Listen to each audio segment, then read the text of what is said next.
Fuck no, I hate cold showers. Like a blacked out hurricane. Tell us about the threesome when you put those two girls in a group chat. MMA, fitness, health, business.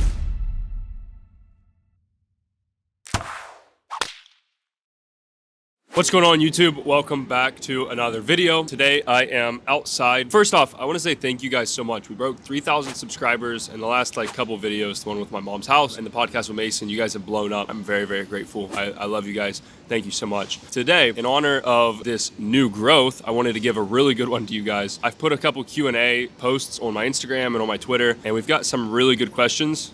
Some that I probably shouldn't talk too much about, but fuck it.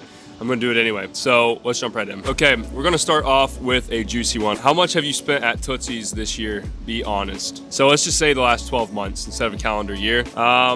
Probably in the area of like 30 grand. Listen, I don't like strippers. I don't like strippers. I'm not attracted to them, but I do love Tootsie's. It has a good vibe, good wings. It's really good for business. I take a lot of business people there. So that 30 grand is on my card, but people have helped pay for that. Obviously, we take big groups out, whatever, to a booth. So a good bit of money, but it's all been for business purposes for the most part. Okay, question number 2. What is your purpose / life goals? This is a really good one. Honestly, my goal in life is to be the best that I can be in whatever I decide to be the best at, if that makes sense. I think, and I've said this before, I think the most worthwhile goal that you can have as a man is to try to reach the top 1% in all areas of life, okay? MMA, fitness, health, dating, relationships, being a father, being a husband, business, marketing, like all these different things. Think of them as like side quests in a video game. And my goal is simply to become the best at all of these and do my best. And that's more fulfilling to me than about anything. So I'd say that's sort of my life goals. But as far as my purpose, I just want to make an impact on people. You know, that's why I make these videos. This isn't like my most favorite thing in the world to do, but I know a lot of you watch this and it helps you a lot. So that's why I continue to do these. That's why all of my companies help people. You probably get the idea. Next question, how much was your car? And then details about it. My car retail is like $100,000. I have like the Z51 package of the C8, which is the fast version. But if you know anything about the car market right now and the chip shortages and everything, that is not what I paid. I ended up paying like $125,000 for this Corvette. Stupid. Maybe I probably lost 15K immediately, but car holds its value pretty well, and I made 30 grand the next day after I bought the car. So correlation, I don't know, but I'm up a pretty big amount from the car in marketing and things like that. Horsepower wise, it's like 500 horsepower, 0 to 60, and I think 2.7 seconds. You can Google that. It's sick. I love it. I'll keep it for a bit longer because I don't want to just blow money. Like I could buy a Lambo right now, but genuinely, what's the point of me having a Lambo compared to a Corvette at this moment? There really isn't one. The marginal utility of that is like 0.1 seconds faster, and it looks cooler, but that's about it. So for what it does for me, the Corvette's perfect. This question says, this is my first year making 6 figures. Any tips on taxes? This is a big one. I got absolutely last year by the IRS in taxes. I made $750,000 net in a personal bank account. Let me say it again. I made almost $1 million in a personal bank account. If you know what that means, it means I paid about $200,000 after I deducted everything in tax, straight to the IRS, 200 racks, gone. That hurt really bad. This year, I won't come close to paying that much money. I'll probably pay, I don't know, like 50 grand the way we have everything structured. So first thing, hire a professional. I tried to do my taxes like my first year, making 6 figures. Wasn't a good idea. There's probably a lot that I need to sort through still. I paid too much. Hire a professional. Go hire a good CPA. Simply Google them, call them, ask them questions about your business, make sure they understand what's going on. I would say number 2 is just read about tax, the tax code. Educate yourself. Like I know now I can buy certain vehicles that I can write off. Section 179. I can write off every business dinner. I can write off all of this stuff and that stuff and all these different things to help offset my tax, which again is the biggest expense you have as an entrepreneur. Next question, is training MMA a good substitute for working out? So they're different, right? You work out to improve your body. You train MMA to learn a skill, and it still improves your body, but it's more of a skill set. So what I like to do is both. I like to train, and I can't lift and get jacked. Like I was pretty heavy last year. I can't do that and fight at the same time because you just can't move properly. So there is a balance there that you have to kind of give up, but I think I'm in really good shape right now. The best I've ever been. Like I played basketball yesterday, was putting both hands up above the rim. I feel really good, but I'm not a big jacked meathead looking bodybuilder guy anymore. So yeah, it's not a substitute. They're both their each own discipline, but I highly recommend both because there's no point in you being big and looking tough if you cannot fight and you cannot move and you're unathletic. And I think MMA is going to sustain me for a longer time period through flexibility, through cardio, through through things like that than just lifting would be as I get older. Next question, are you vaccinated? I'll let that be my answer. On to the next question. So this is a sales question. They said, how do you find a good offer? There's a couple ways, right? I recommend, one, you have to be good at sales first, because there's no point in finding an offer if you're going to just get fired, right? So let's say you are decent at sales, you have a little bit of skill, you have a little bit of experience, you have some training, you bought a course, whatever. The best way to find an offer, in my opinion, is simply DMing influencers on Instagram. Facebook groups work as well. There's a lot more scam stuff in there, but I would find someone that you really admire and you're like, wow, I really like the way this guy runs his business. I love what they do. I love what they sell. And tell them that. Like, shoot them a message, send them a video, DM of you like this. Be like, hey, dude, I really love what you're doing. I've been following you for X amount of years. I know you get 100 messages a day like this, but I would simply love if I could join your sales team.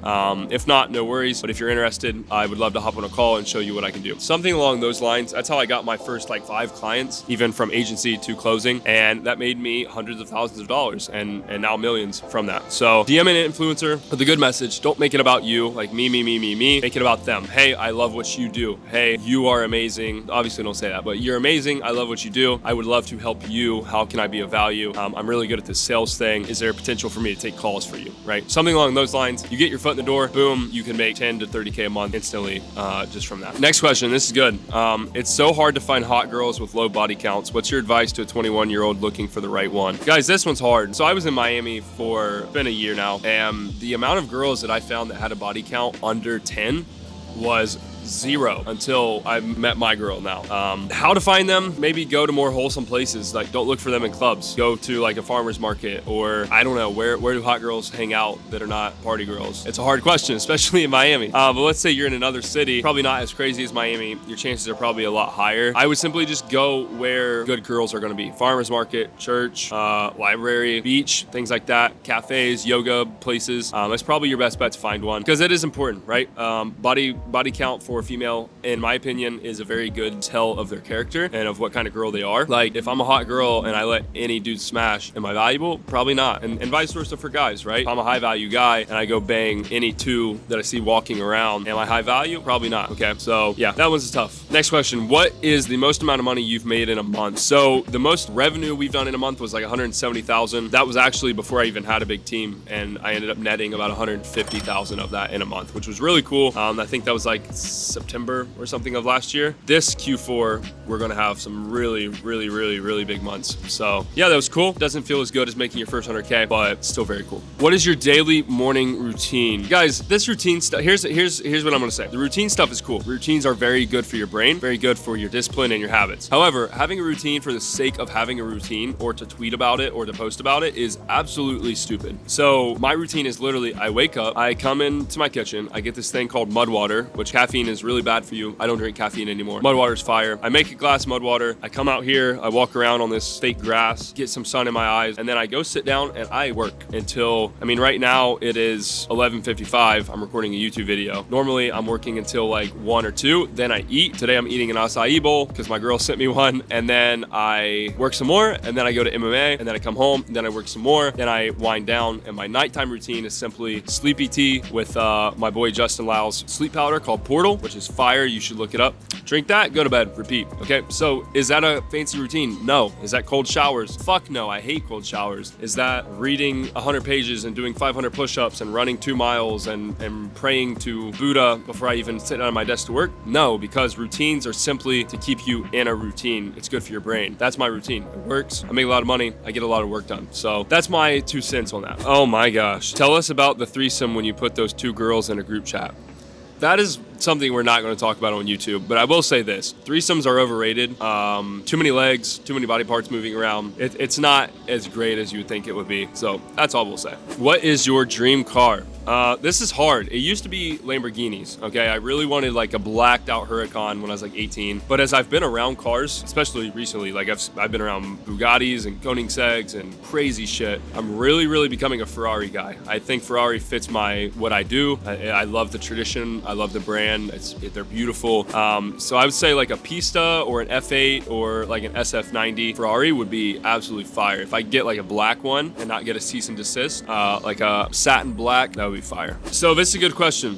They said, what do you mean by life as a video game? So I want you guys to think of something, right? Let me set my phone down. I want you to think of life as a video game, and what does that actually mean? You are a character. Let's say Skyrim or Fallout or like another RPG style game, right? You build a character, you level up a character, you run around in an open world, you do quests, you do side quests, you level up more, and you get better and better, and you get to do cooler stuff in the game, right? Life is literally the same way. And if you don't understand that, you really need to, because as soon as you do, you understand, okay, I'm going to die. Life is finite. It's not infinite, okay? That's number one. Number two, I literally can do whatever I want in this world. If I want to, I'm on this giant balcony. If I want to jump off this balcony right now, I can. I'm not suicidal, but I can jump off the balcony if I want to. I can go into the Ferrari dealership and buy a Ferrari if I want to. I can go like whatever I want. And as soon as you realize that, you're like, wow, I kind of have full control over this world, and you do. And most people don't realize that because they're trapped in, you can call it the Matrix, you can call it whatever you want. They're trapped in daily routines of wake up, go to work, eat crappy food, come home, watch porn, play video games, go to sleep, repeat. There is no creative expression in that life. You're like an NPC. You're an NPC in a video game. You're the person that runs around that is not a player-controlled character. You're the computer. You're the guy who just says the same line over and over and over and over. And I don't want to be that, right? And you shouldn't want to be that either. You should want to be the main character. You should be the one that levels up and goes and does really cool shit and does side quests. Life's the same way. So for example, my main quest is business. I'm stacking cash, building businesses, doing this cool shit, whatever. My side quests are MMA and spearfishing. I just randomly decided I wanted to do spearfishing one day, and now I'm like 30 feet underwater, laying on the bottom of the ocean, shooting fish in the head. Like, that's kind of cool, you know? I leveled up my swimming ability and my breath hold ability and my shooting fish ability, right? Business, I'm working on my marketing skill and my sales skill and my branding skill. And it's literally the same thing as a video game. It is Skyrim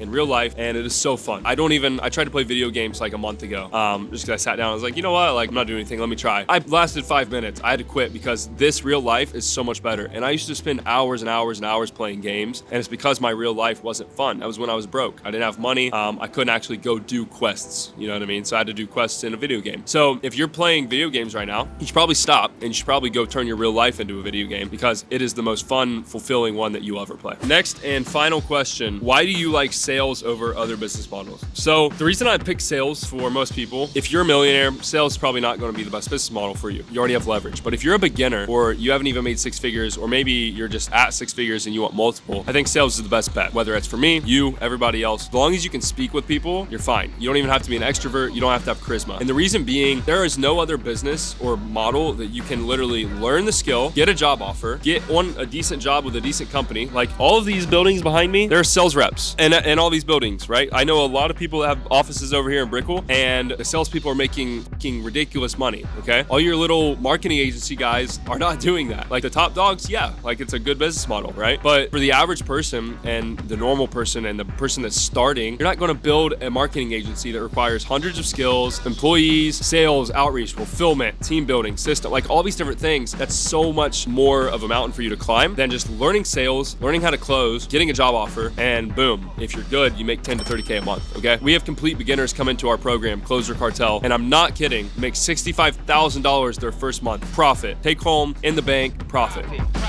65 grand. That doesn't happen in any other business, okay? I mean, you can do what you want. I think an agency is not a terrible idea. You learn a lot of skills, but if you want to stack cash and then get to the point where you have freedom and you're like, okay, now I want to build an agency and I have all this knowledge and skills, or now I want to start an e-com brand so I can exit in the future. Now I have all this excess cash I can put in inventory. Sales is the best bet to do that, and I don't think you should start the other way around. I think you should start with sales and then do something else. Similar to what I did, I started with sales or an agency, realized that sucked, did sales, then I built an info product company, and now I have 2 info product companies. So I think that's the best bet, and that is why I pick sales every time. So guys, thank you so much for watching this video. Give me a thumbs up if you like this sort of Q&A, and we'll do a lot more. Honestly, feel free to ask questions below, and I'll go ahead and do another video. I think these would be good to do every week. So thank you. Let me know what you think of outdoors setting as well instead of my cold apartment, and I'll see you guys next week. Peace.